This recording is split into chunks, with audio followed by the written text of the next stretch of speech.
To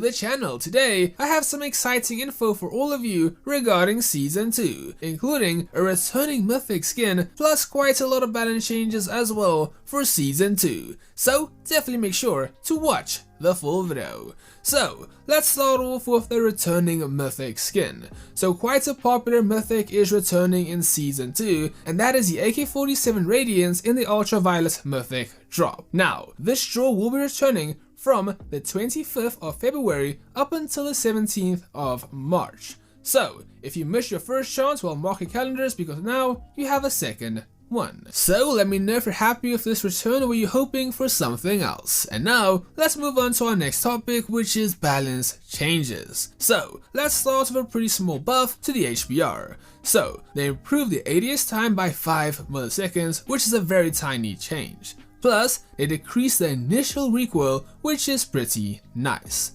Next we have the Ak47, where they improved the hip flinch, improved the ADS bullet spread accuracy, and also decreased the initial recoil. Next we have a nice buff to the Man of War. So they improved the reload speed by 30%, which is quite sizable, and they also decreased the ADS time by 20 milliseconds. So yeah, some nice buffs to the Man of War. Next we have a buff for the ICR1. So they improved the range profiles, and also they decreased the recoil shifts on the third shot. Not really sure what that means. Next we have a ton of buffs for the EM2. So they improved the bullet velocity.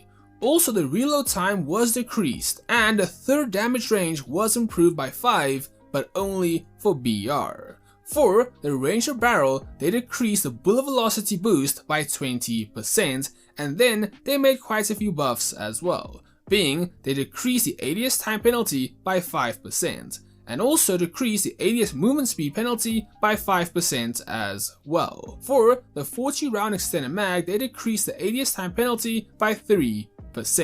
So quite a lot of positive changes and improvements for the EM2. Moving on, the MSMC has also received quite a lot of love as well, which is great to see. So they firstly improved the range, and most importantly, they improved the recoil of the first 4 shots, which is really nice. And they decreased the reload speed by 25%. So yeah, that is definitely going to be really fast. And finally, they increased the 36 round extended mag to a 40 round extended mag. So yeah, some very nice buffs and changes to the MSMC, which is nice to see. Next, they improved the arm multiplier from 1 to 1.1 for the QXR, and they decreased the horizontal recoil for the MX9, which is definitely a nice change for MX9 users. For the LOPA, they improved the bullet speed by a lot. It's a huge buff in terms of bullet speed, at 150 milliseconds improvement.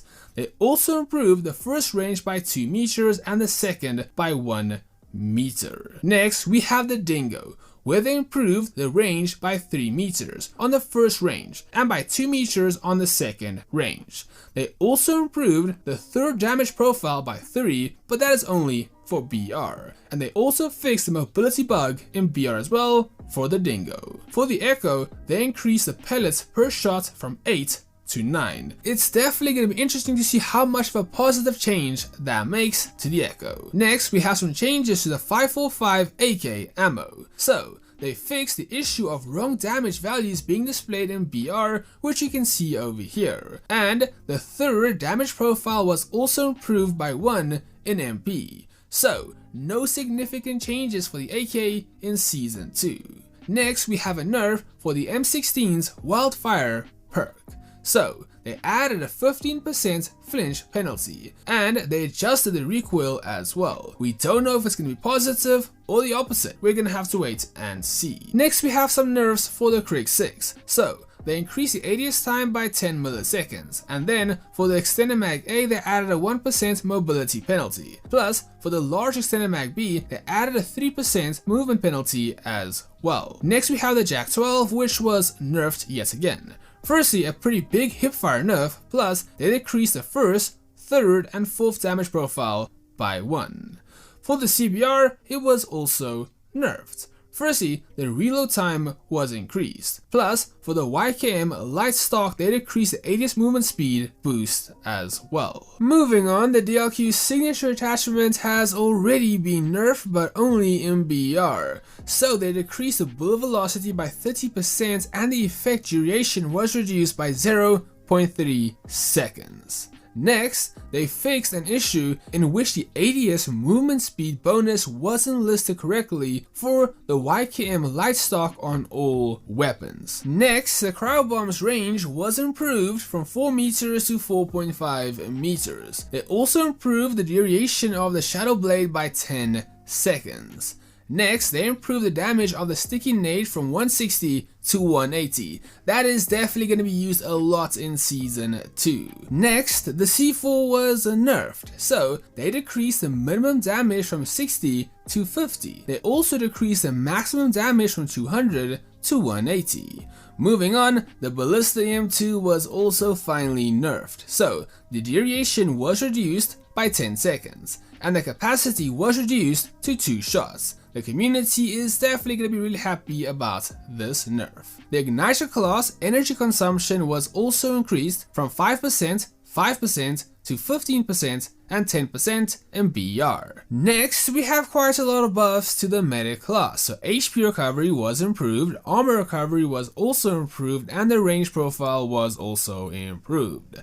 The final change we have is for the Airborne class, where they improved the launch height by a lot, 25%, and they also decreased the recharge speed as well. So okay, there you guys go. That is a lot of balance changes for Season 2. I do want to say these are still subject to change, so keep that in mind, but definitely give me your thoughts and opinions down below. And with that being said, that is going to be all for today's video, so thank you for watching, have a great day, and for now, Squally out, and cheers, catch you in the next one, and bye.